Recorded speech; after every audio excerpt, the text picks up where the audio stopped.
DBMS revision class. In this DBMS revision, we will now look into the words regarding normalization, normal forms, and how first and second normal form will take up. So this was the overview what will happen for you towards the outlining content of this topic. So when we are talking about this normal form, so the basic definition of a normal form was to organize the data into databases. So how effectively we are going to arrange the data into a databases, how good we are going to take that, we call the word called as a normalization. So normalization, the advantage was it is going to avoid data redundancies. It is going to see that it is free from insert, update, and delete anomaly. So to see that the data was free from insert, update, and delete anomaly, we will look into a word called as a normalization. So when we are working with this normalization, we need to analyze the relational scheme. That is how the variables are defined, how the schema is going to happen with keys, happen with constraints. So all this has to be well effectively framed. So to do that framing, we need have the functional dependencies and we need to have the primary key. So until unless we do have these functional dependencies on the primary key, we cannot be free from the data anomalies, we cannot be free from the redundancies, etc.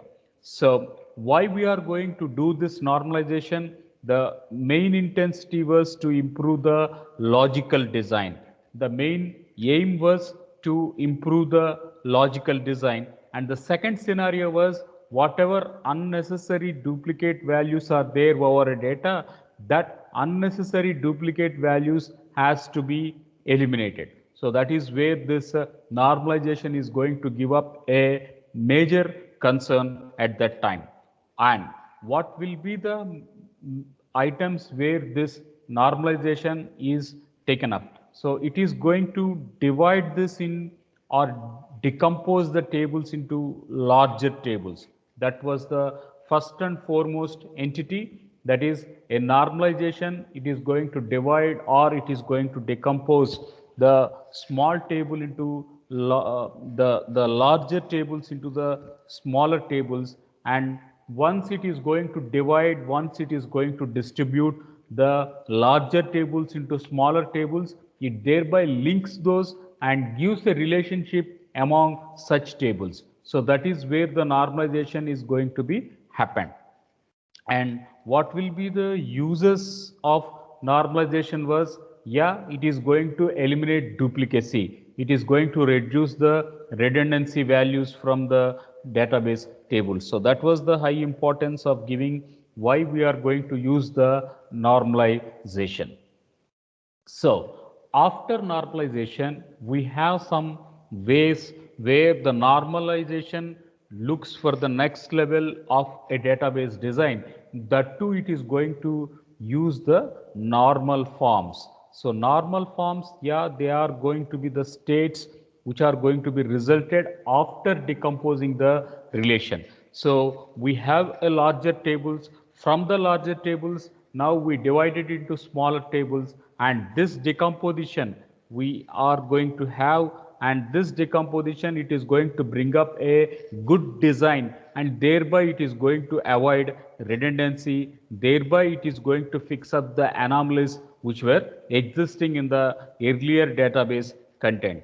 So now coming to the normal forms, the very first normal form will be called as a first normal form. So when we are going to call it as a first normal form, the first normal form, it should contain a atomic values. It should have atomic values. That means if I am going to consider a cell, that cell should have only one value. So if I am going to call first name, middle name, and last name, if I'm going to bring this as a first name, last name, etc.,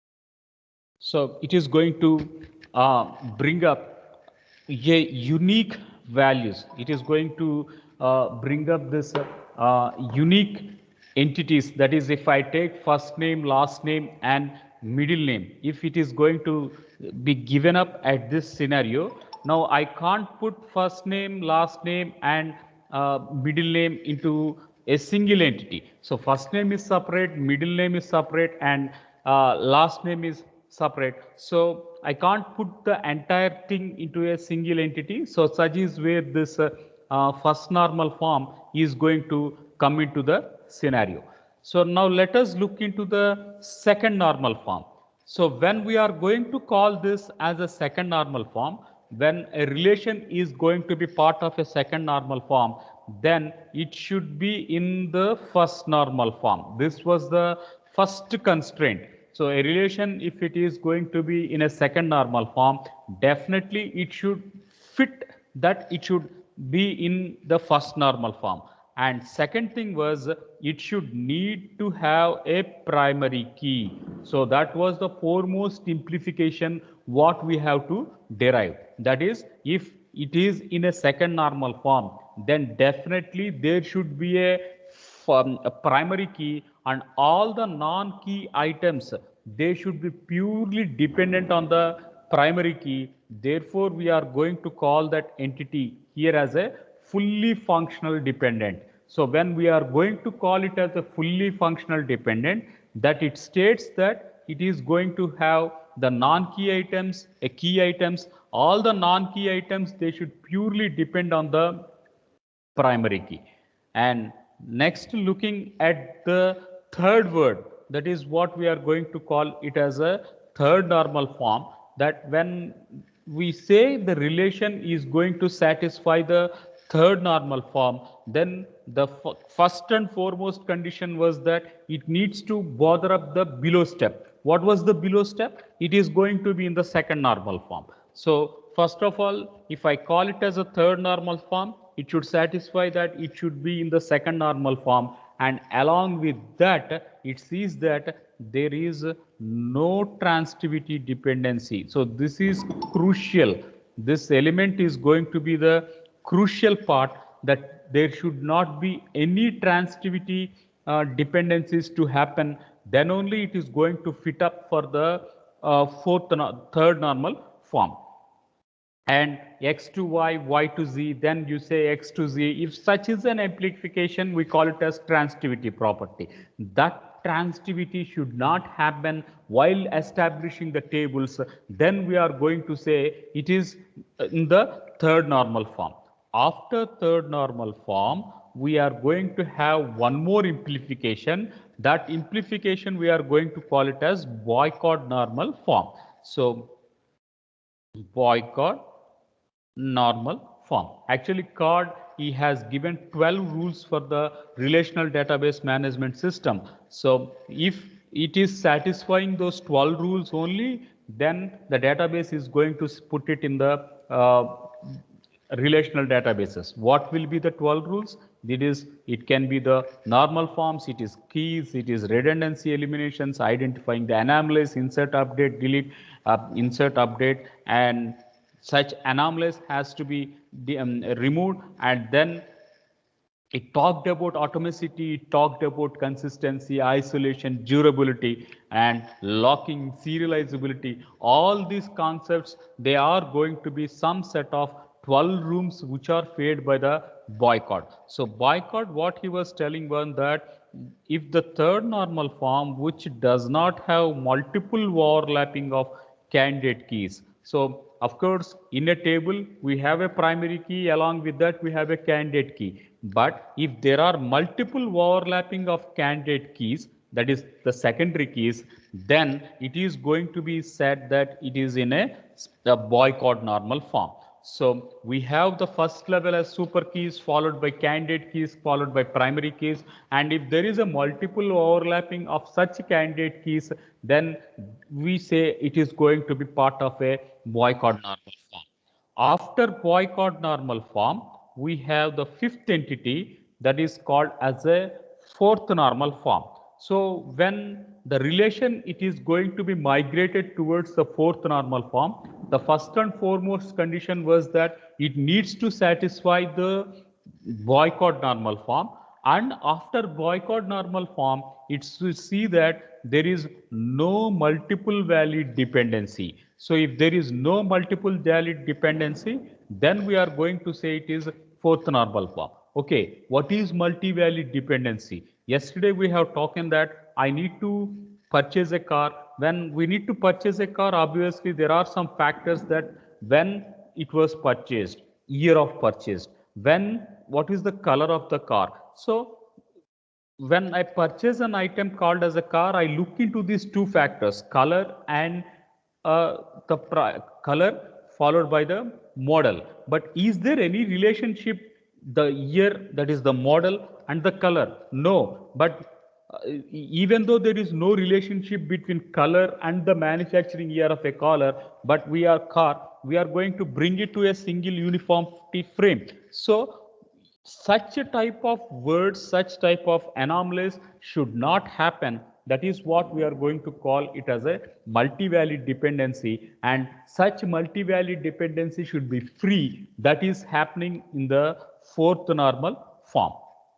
After fourth normal form, we do have one more relation, that is what we call it as project and joint decomposition. So we have lossy join, we have lossless joins. So when it is going to be in a fifth normal form, it should not support joint dependency. There should not be any joint dependency. Then it is supporting a lossless scenario, and obviously it is going to be in the fifth normal form. So when it is a lossless join, that means we are imposing these outer joins, imposing the inner joins with natural join, theta join, left outer join, right outer join, full outer join. So such a type of joint dependencies should not be availed over a table. Then we are going to say that relation, it is going to fit into a model called as a fifth normal form. So these are the overview of the normal forms. Okay, fine. So when we are working with the normal forms, first of all, we should illustrate from the scratch. At that scratch level, first of all, we should look what are keys. So first of all, we should look what are keys. So keys, they are going to be the unique items, or they are going to be the unique rows which we need to identify the data in a table. So in order to identify unique rows, so we are going to use the keys. So we have a tabular, and from that table we need to identify the unique tuples. So at that stage, we are going to say it is going to establish and identify the relationship between tables. So we use these key concepts. Yeah, fine. Next one was, we have to talk about the primary keys. Next one was, we need to understand about the primary key. So when we are going to call it as a primary key, it is going to be identified with a unique item. And second thing was, it is used to identify one and only one instance of a unique item. That means it should be not null, and it should be not null, and it should be unique. Then only it is going to satisfy this primary key constraint. So now let us see this employee table here. In an employee table, ID can be a primary key since it is going to be unique and not null. And of course, there are some other unique keys here, driving license and passport number. So the driving license will be a unique entity. The passport number also will be a unique entity. But based on the context, based on the domain, based on the expert advisors, based on the developers, we are going to choose to the context what will fit as a primary key. So that is what the most suitable most suitable key will be treated from the relation as a primary key. Other than the primary keys, the next elements what we are going to call, we call them as a candidate keys. So this candidate key, if there is a association among, if there is unique keys like this, one ID followed by driving license and passport. In some scenarios, if I am going to not use a primary key, then we will depend on the composite key, we will depend on the candidate key. So after ID, who can replace this ID? It can be either a passport number or it can be a driving license number. So that is what we can look. Why we are going to look? That is to uniquely identify a tuple. Either the intensity of a primary key nor the intensity of a candidate key, both are going to be same. Only the thing is you need to have a search mechanism, and that search mechanism, it should uniquely identify the rows. So that is where the candidate key is going to come into scenario. Fine. So we talked about different types of normal forms. Then we talked about the primary key and the candidate key. Now let us dig deep into what exactly is going to be the first normal form. What exactly is going to be the first normal form? So as far as first normal form is going to be concerned, it should have single or atomic values. So that is the first case we should interpret. You should have a single or it should have a atomic values, and that it is going to be taken up from a column. So when we need to identify a row for a search item, definitely we should uniquely identify one set of attribute or set of column which can uniquely identify the entire row. So that is the first illustration, and the values stored in the column should be of a same domain. So if I'm going to call it as your register number, so all the register numbers, they will fit to the same domain. So your series will start with 18B0. So 5, it indicates a CSC. So in this way, all the elements, they are going to start up with the same domain, and all the columns in the table should have unique. I can't give 565 two times, because the number what we are going to assign, that should be exist only once. It will be existing only once. Therefore, all the columns in the table should have a unique name. Once I am going to use, next time I cannot use. That means it should not have any duplicates. It should not have any repetitive values. So such is where the first normal form is going to say that. So it should have a unique identities. So the existence should be there. Now, next comes, it is going to state an attribute that a table cannot have multiple values. So as mentioned, that name is going to be taken up. I have first name, last name, and middle name. So if I'm going to say first name, only the first name should be there. There is no need of middle name or last name. So it should not have a multiple values. It should have a single value for a single column. So that is where this uniqueness is going to bring into scenario. So the other rule was the first normal form. It is going to disallow multi-valued attributes and composite value.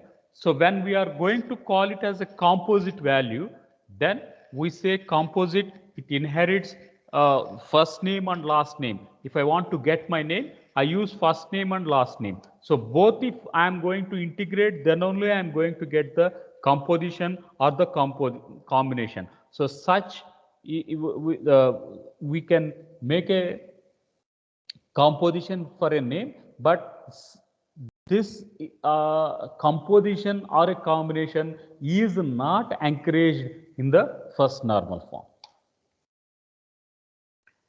So here is an example what we are going to talk about, the definition part we had made. So the first normal form, you can see there is a employee table. In this employee table, we have the 14th record and we have 12th record. But the 14th record, there are 2 phone numbers. Similarly, for the 14th record, we have only the state called as UP. So this table we are going to call it as unnormalized. This table we are going to call it as unnormalized item. What is unnormalized item? Because it is going to have multiple values. It is going to have multiple values. Though John is going to have two phone numbers. He can have two phone numbers, but the two phone numbers cannot be written on the same row. The two phone numbers cannot be written on the same row. So what is the solution? The solution was that you need to go for normalizing. The solution was that we need to go for normalizing. How we are going to normalize? Let us use the word called as unique. Let us use the word called as unique. So when we are going to bring up this unique scenario, we have two 14s, then we have 120, then we are going to have two 12s at this point of time. Now you can see that Sam occurrence was for two times. So I can repeat Punjab and Punjab here. I can repeat UP and UP here. And I can repeat this 14 and 14, John and John, Sam and Sam, 12 and 12. So what it is going to say? It is going to say the value of unique. At least one value should be there. There should not be null values. So it is going to fit up into a relation that every row is having something in that tuple. So we have 14 followed by John, followed by his mobile number, followed by UP. So everything is going to be complete. If such it is a case, we are going to call that element as a first normal form. So before decomposition, we do have some multiple attributes into it. After decomposition, we are going to have only one set of value, so that it is going to have normalized form. Okay. Now, are there any drawbacks of first normal form? Yes, there are some redundancy values. What is redundancy here? 14th record is repeated for two times and his name was repeated for two times. 12th record, Sham is there and Sham it is going to be, his record is going to be repeated for two times. So how you are going to fix it up? So in order to fix this a drawback, now we are going to move to the word called as a second normal form. We are now moving to the next level, that is nothing but called as a second normal form. So in second normal form, when we are going to say that table is going to be in a second normal form, what will be the prerequisites there? The prerequisites were that the relation must be in the first normal form. That is, it should have unique values. Well, this was the first key takeaway what we have to understand. The first normal form should be there in the second normal form. Second thing, it should not have partial dependencies. There should not be any partial dependency when we are going to bring it out towards the second normal form. And third thing was that all the non-key items, they should be fully functionally dependent on the primary key. So these are the three constraints what they are going to be superimposed to say that the relation was in the second normal form. That is, all non-key attributes what we were mentioning, those non-key attributes, they should be purely dependent on the first item, that is key item. We are going to call it as functional, we call it as primary key. And in such a way, we have to see that all the non-key items, they should be dependent on the function in the primary key. Means definitely we have to see that it should be normalized. It should see that there is a disallowing of inserting, updating and insert anomalies. So such anomalies should be free. Then only we are going to see that it is going to be in the second normal form. So here I am going to have teacher ID, subject and teacher age. Teacher ID, subject and teacher age. Now you can see that teacher ID and teacher age is related, but the subject and teacher age, is there any relation? See, a newly joined fresher can teach a Python, an experienced person can teach a Python. So what it makes sense for a teacher age and a subject? So there is no specific relationship between teacher age and subject.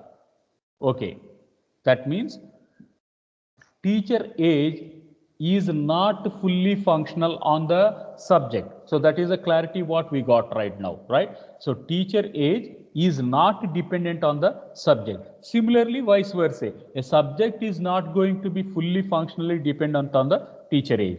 But let us see the relationship between teacher ID and teacher age. Yeah, definitely. I have my age. Another professor has his age. Another madam has her age. So obviously, every teacher they have a age, and that age is definitely related on his ID. So now you can see that if I make a decomposition on what attributes we can make, I can make a teacher ID and teacher age as one relation, and see that teacher age is fully functionally dependent on the teacher ID. So that is what an inference I can make. What is second inference? So teachers can have their own subjects. That means there is a relationship between teacher ID and subject. So every teacher, he can teach whatever subjects he is assigned. So teacher ID followed by the subject. So you can see that teacher ID 25, he is going to teach chemistry and biology. Teacher ID 85, he is going to teach mathematics and computer science. Now, whatever subjects are going to be assigned, they are purely based on the identifier. Now, what is this? Again, you can say that teacher and subject both can be inferred. That is, subject is going to be fully functionally dependent on the teacher ID. So that is the case what we are going to bring up. So when we take up the first table at this point of time, it is unnormalized. It is an unnormalized relation. So this unnormalized relation, now it is going to be migrated to normalization. It is going to be migrated towards normalization. When doing this normalization, now we are decomposing. Now we are going to decompose the tables. So how we are going to decompose the tables? One, we are fitting the teacher details that teacher age is fully functional dependent on ID. Next one, subject is fully functional dependent on ID. So in this way, we had teacher ID is going to be the primary key. Teacher ID is going to be the primary key, and thereby we are going to see that all non-key items, they are fully functionally dependent on the teacher ID. So that is how the second normal form is going to take up. So teacher detail was taken, and teacher detail, it is now having teacher ID and teacher age as one table. Teacher subject table is taken. In this teacher ID and subject, they are going to be taken into another table.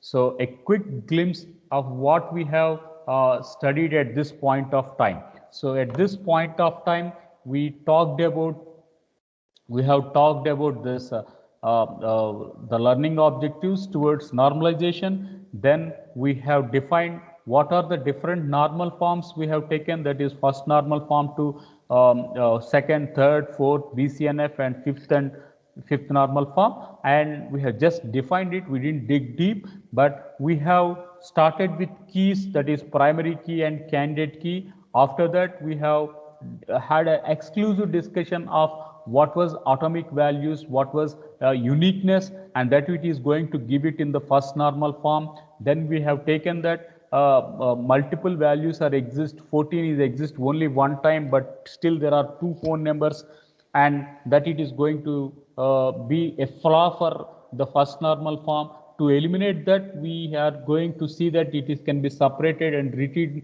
uniquely one after the other. So we call that one as a first normal form. Thereby we talked about the second normal form. In second normal form, we said that there should not be any partial dependencies.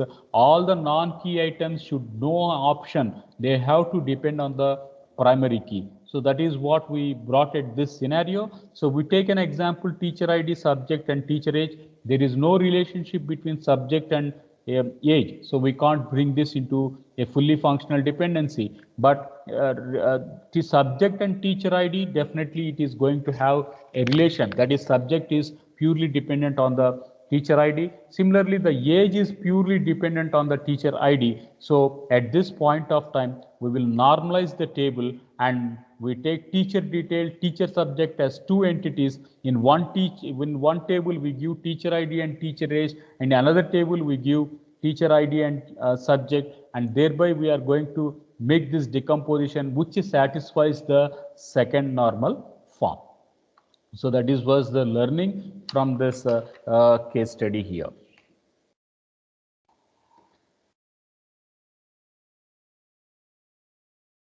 After this,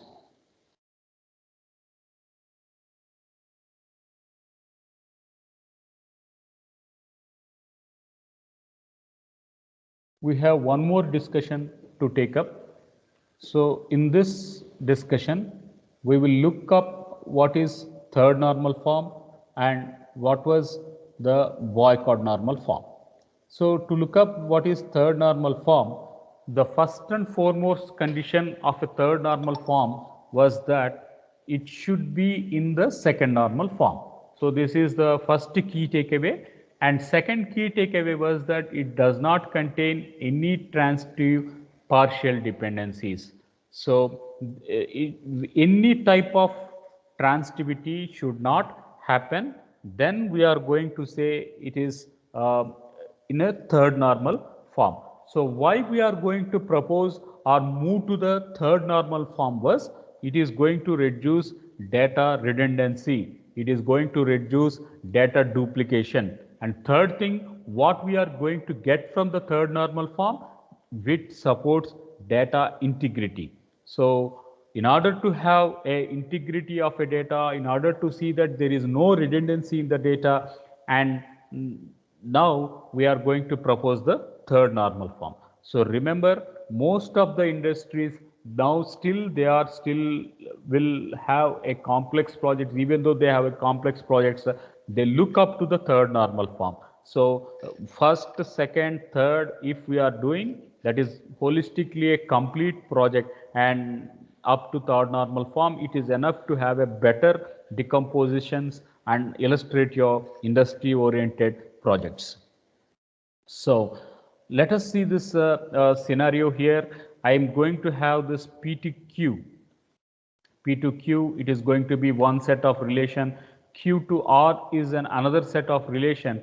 And then I am going to say P to R is going to be another set of relation. This is true and this is true. Then P to R is going to be true. But is this third normal form allowing transitivity? No. The answer was no. Is the third normal form allowing transitivity? No. Third normal form will disallow transitivity property. So that is what we have to have a key takeaway. So at this takeaway, in third normal form, it is going to eliminate the transitivity dependency. So how is this transitivity dependency illustrated? So to go for this illustration, now let us look into this. Third normal form.